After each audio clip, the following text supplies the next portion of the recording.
Well, good evening, Pipe Pals. How are you doing there? Holy Smoking Pipe Padre saying good evening. How are you doing? Well, a couple things tonight.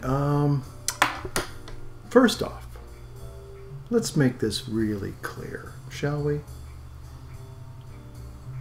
I think we need to be honest about something, and that is, and I think if we all agree, the world's going to be a lot better place, and that is that the internet exists for only one reason and one reason only.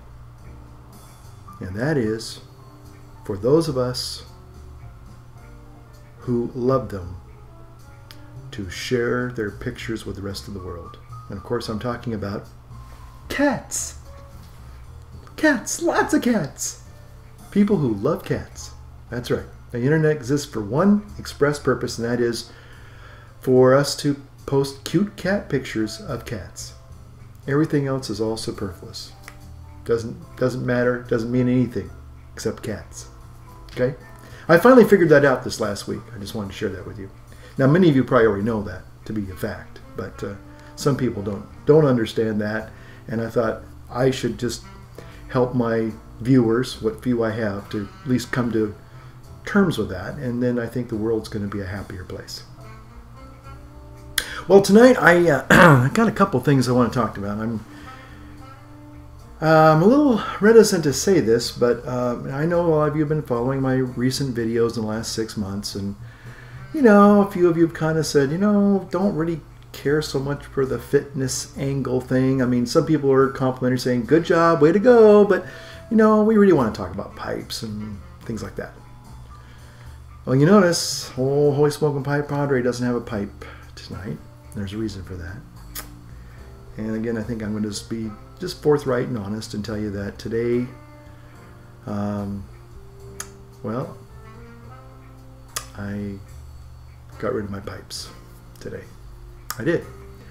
And again, some of you are probably thinking, oh gosh, he's going to preach to us about the dangers of smoking and blah, blah, blah, blah, blah, blah, blah. And here we go again. You're probably turning me off right now thinking, this guy's turned into a health nut. He's a health Nazi. You know, and he's trying to convert the rest of the world, you know. Well, okay. Yes, I am on the Whole30 diet, and I'm about day 15, so I got 15 more days to go. And part of the Whole30 is, you know, you're not supposed to smoke tobacco products. So, you know, again, I decided I was going to give it a try. It's not a problem for me, but, you know, it's in the spirit of the thing. But honestly, I did box up my pipes, and I got rid of them. Well, sort of, kind of. You see, I took them to the briar patch to get them all nicely polished and cleaned out. So, and I didn't lie to you. I did get rid of them. They're out of my house. They're gone. You know, I don't think I might have a few meerschaums, but you can't really polish those. Well, technically, I guess you can polish them, but you can't put them on a buffer wheel and polish them the way you do a briar pipe. You could if you wanted to, but you'd be very sorry afterwards. But anyway, I took him up to the briar patch, saw my old buddy Sean. Sean, if you watch this video, good to see you. Just a really stand-up guy. You couldn't meet anybody finer and nicer than Sean. He's just a great guy. He reminds me of a dear friend of mine who I have some sad news on a real serious note. We'll talk about in just a little bit. But so my pipes are getting all buffed and cleaned out. In the interim, I was going to take in I have a pipe, my original pipe pipe rack. It has a little wooden canister on it and an ashtray on one end, canister on the other. And the canister cracked, and I asked Sean if he might be able to have that fixed, and he years ago, this like goes back 2 or 3 years, he said he probably could. And I looked at it tonight and I said, you know what? I don't think it's going to matter one way or another, really. So anyway, but I did take out all the tobacco. Now I don't know, this was tobacco I think that I've had probably, gosh, at least 20 years, and I don't know if this was either half and half or Borkum Riff. Now I know you're probably saying, well, if you don't know the difference, come on. Well, sometimes after a while, pipe tobacco will just kind of whatever the casing is, it'll kind of calm down, and you know, it does mellow like a bottle of wine. Anyway, I had smoked some of this maybe a year or maybe even a year or 2 years ago, and I found it, believe it or not, and again, if you go out and buy the Borkum Riff today, it's poo-poo. At least that was my experience. It was like putting a bunch of summer weeds in a pipe and lighting it up. Delicious. Not. Okay. Anyway, so, but this, I was surprised. I thought this was going to be like, you know, Dragon's Death, you know, and it turned out to be quite pleasant. There was hardly any tongue bite, which usually you don't get with a store-bought blend. And it tasted really good, so I was impressed. So even though I had done a recent video, or I had tried a recent purchase of the Borkum Riff product maybe a couple of years ago and found it to be really, really, really bad. This, which I think is a Borkum Riff from, gosh, could be 25 years ago. And it just sat in that little canister that didn't get any sunlight. You know, the humidity, it was what it was. Anyway, so it's something that I probably will try again when I get my pipes back. So I'm looking forward to getting my beautifully restored pipes, you know, back. So I'm looking forward to that. Thinking about maybe having a summer contest. I don't know how that's gonna work. I haven't seen very many contests lately, so maybe we can't do maybe we can. I don't know. I'm gonna try something. We'll see if we can get a contest going this summer, okay? I don't know how exciting it'll be. I think my last contest was the Dunhill 500 contest, and I actually gave away a nice brand new Dunhill and some Dunhill products, so we'll see. We'll see what's possible this summer, okay? You know, let's see, I want to give a couple little shout-outs to a couple of recent folks that have been extremely kind in saying hi to me, and I hope they don't mind me being so. Maybe they don't want people to know they watch my videos. It's okay. There is forgiveness. A guy named Kurt Shackelford. That's a very famous name, explorer name, and he says he likes the videos. So welcome, Kurt. It's good to see you there. Kind of looks like John Huston. His little picture there. And then I got Smoking Papa Swede. Well, happy Father's Day to you there, Papa Swede. And thanks for watching. Of course, Theo Bacchus always has a wonderful comment and something to say. Also, I don't know how to say your name. I'm just going to try to pronounce it, spell it out. Disinformatique.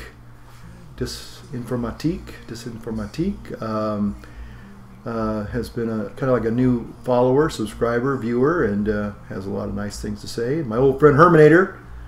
Herman, I just want you to know, if you're watching, I took the Kilimanjaro pipe in and Sean looked at it. He pointed out that it looked like it had tried to be repaired once before, but he says, you know what, let's go ahead and send it in and see what we can do. You know, he goes, I think you're right about the Meerschaum lining. So he said, we'll see what we can do. So anyway, it's in the shop. I brought it in with all my other pipes. So Herman, and then if anybody else is interested in that Kilimanjaro pipe, it looks like a big cherry wood. Looks like my Ashton cherry wood. I'll give you an update on that. But it's in the shop, and it will be sent away to be fixed. Okay. Let's see. I had another person who also. Okilla Smokes, he's a real person, by the way. I say that funny when I meet somebody in real life, and he's actually somebody I've of course seen at the pipe meetup, and a great guy. Lou G says he started a diet, and he says he's working on that. Good go with you, Lou. Captain Spaulding. Thank you for your little comment there. Let's see, just if there's anybody else. Daniel Shore, of course, one of my guys who kind of checks in periodically. And thank you, Daniel, for saying hi. And I had one gentleman who, or person, I don't know if it's a man or a woman, it doesn't matter really, but they questioned, which is fine, it's good, it's all good, about how come you don't talk more about God in your videos. And it's not that I don't talk about God in my videos. I mean, I'm not here to, you know, I have a religious channel. I pointed that out to them, and I think they said, yeah, but you get more viewers on this one than you do the other one, which is true. I think, to be honest with you folks, every priest in the world now has their own YouTube site. So I'm one of thousands out there. So, and amongst not only priests, but other ministers and what have you out there that, you know, want to preach and share their faith. So, you know, it gets a smaller reading, I think. And plus, I think it's mostly for the parish. And so a lot of our people don't, I mean, I'd say over 50% of people are certainly techno-savvy and things like that. But there's a lot of people that don't really, you know, we still have a group of people out there that don't really use the internet. And that's okay. Except they're looking at cute cat pictures. That's right, cute cat pictures. Or cute cat videos. That's the other reason for the internet. Cat pictures and cat videos. Yeah. So anyway, well, this weekend we celebrate Trinity Sunday. And before I dive into that real quick, a dear friend of mine got word this morning, and this is serious and this is tragic. I'm being absolutely 100% sober when I say this. Priest friend of mine, known him 21 years.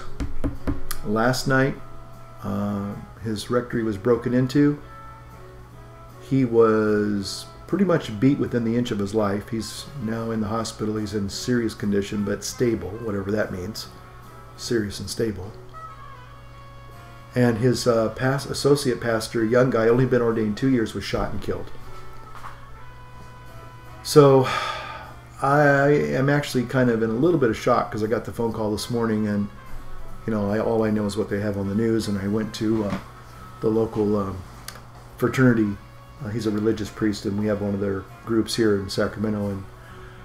And his name is Father Joseph Terra, and the young priest who was killed, Father Kenneth Walker, in Arizona. So it was just tragic, just absolutely bizarre and tragic. But so anyway, I'm kind of dealing with that, and I did my homily tonight. So if you're interested, I do talk a little bit more in depth about what happened, and you can see pictures of them on that other channel, the Stevenson RF. That's my preaching videos, Stevenson RF, all one word. Okay. But anyway, you know, okay, so this Sunday we talk about the Holy Trinity. And recently, and I guess summertime for me is a time where I like to just watch, you know, videos that are kind of like, I like documentaries. I'm a sucker for a really good, entertaining documentary. If it's whether about people, about historical events, I just love documentaries. And, I guess about a year ago, there was a video on the Trinity explosions, you know, the very first atomic bomb, the Trinity experiment in New Mexico. And I just, you know, I'm intrigued by that. You know, probably the two greatest events in some ways in the 20th century probably was the splitting of the atom and, of course, landing on the moon. I mean, historically, I think those were the two things that, at least two of the, let's say, if you wanted to say 5 or the top 10, those two would certainly make the top 10 of any historical list, I believe, of historical significance.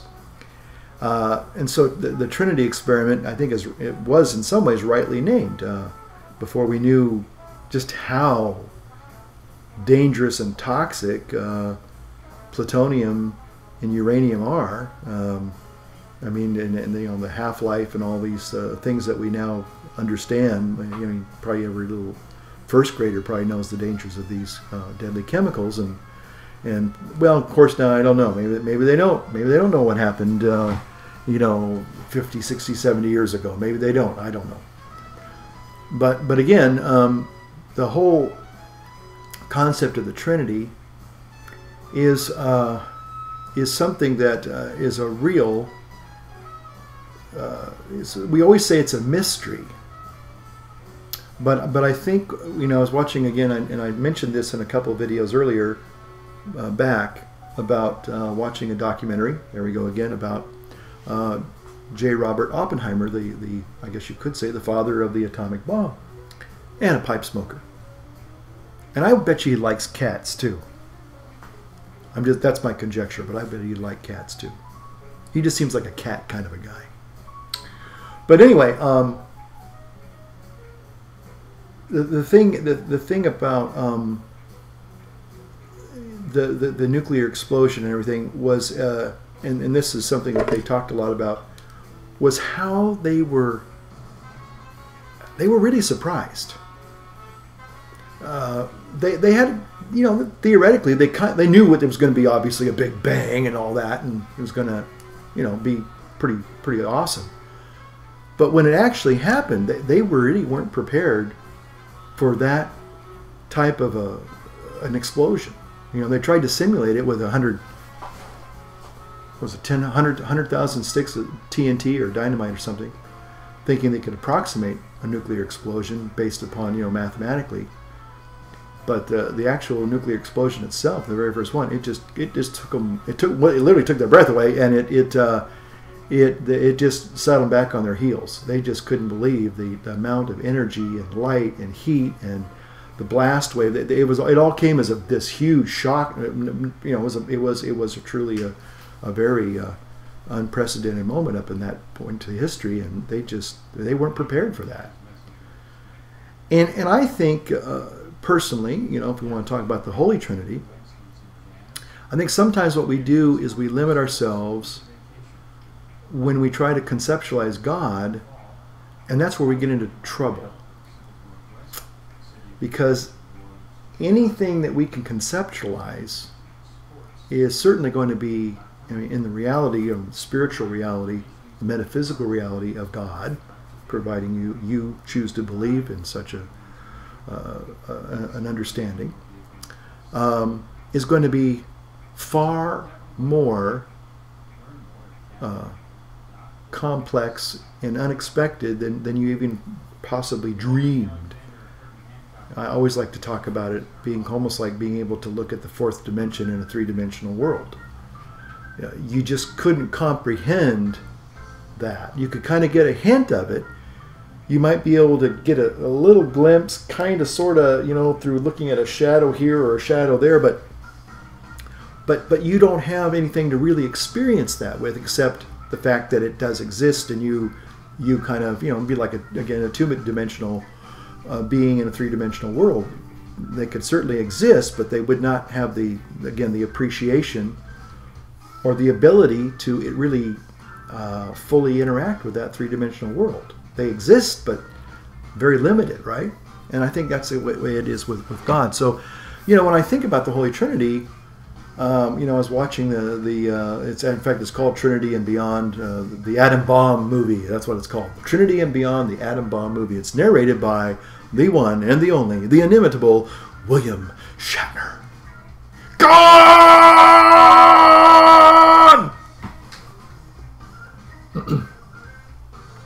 Can you say Kobayashi Maru?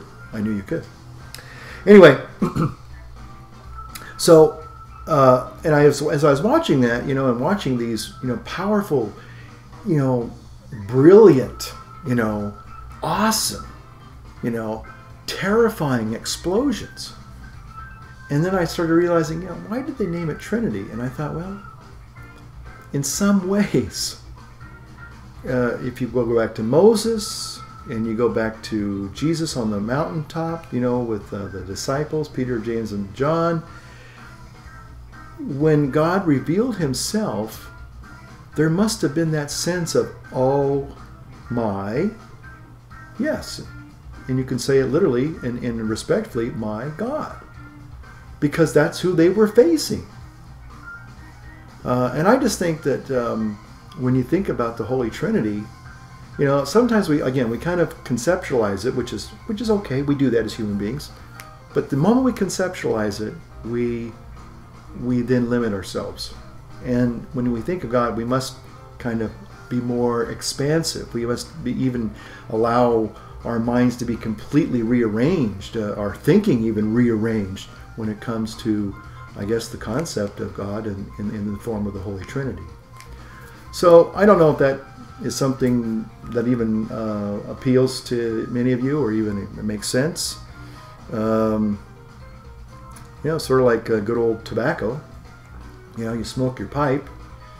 Well, you got to have a few things in order to smoke a pipe. You got to have the pipe, got to have the tobacco, and you got to have some fire. And you don't have one of those three, you ain't going to be able to smoke a pipe. At least that's been my experience. I guarantee you that every single one of those times that I've had a pipe, those three elements have to coexist. Because if they don't, then there's not going to be any pipe smoking enjoyment. So again, a little Trinitarian model there that you can kind of hold in your hands. Next time you're smoking a pipe, think, yeah, Holy Smoking Pipe Padre talked about the Trinity and kind of compared it to a pipe. A pipe, tobacco, and fire. So there you go, little model there you can hold in your hands. Again, and you know, the whole thing is this great mystery, yes, but it's an amazing and awesome mystery. You know, I think about that, the Trinity. I thought, you know, in fact, you know, when we talk about the Transfiguration, you know, in other words, starts with the letter T. I just kind of think that probably, to some extent, that when our Lord revealed Himself in His glory, it had to be something equivalent to that first atomic bomb going off. There had to have been something that spectacular, because we're even told they were kind of scared once they saw the Lord in His glory. You know, they saw God. You know. And I just think that probably, even though in modern day jingoism, we kind of talk about, you know, God loves you and God loves me, and God loves everybody. Well, that's all true, but we've kind of, you know, made it so almost insipid that it has no more power, no more. It's not. That magnificent grandeur, you know, that awesomeness that I think God really is. And so that's why I think it's important to you know, certainly celebrate the Holy Trinity and talk about the Holy Trinity even on my little pipe channel here. So thank you all for watching. Again, please keep my friend Father Tara and Father Walker in your prayers. Again, a real horrible thing happened, and really grieved by that, and I'm sure many other people are too. So again, thank you for your condolences and your prayers, and anyway, again, light up your world, and light up a pipe, and enjoy your day. Thank you for watching, and I hope you got something out of it. Oh, where did you know what? Did I? Uh-oh. Am I making a video? I guess I am. All right. We'll see you now.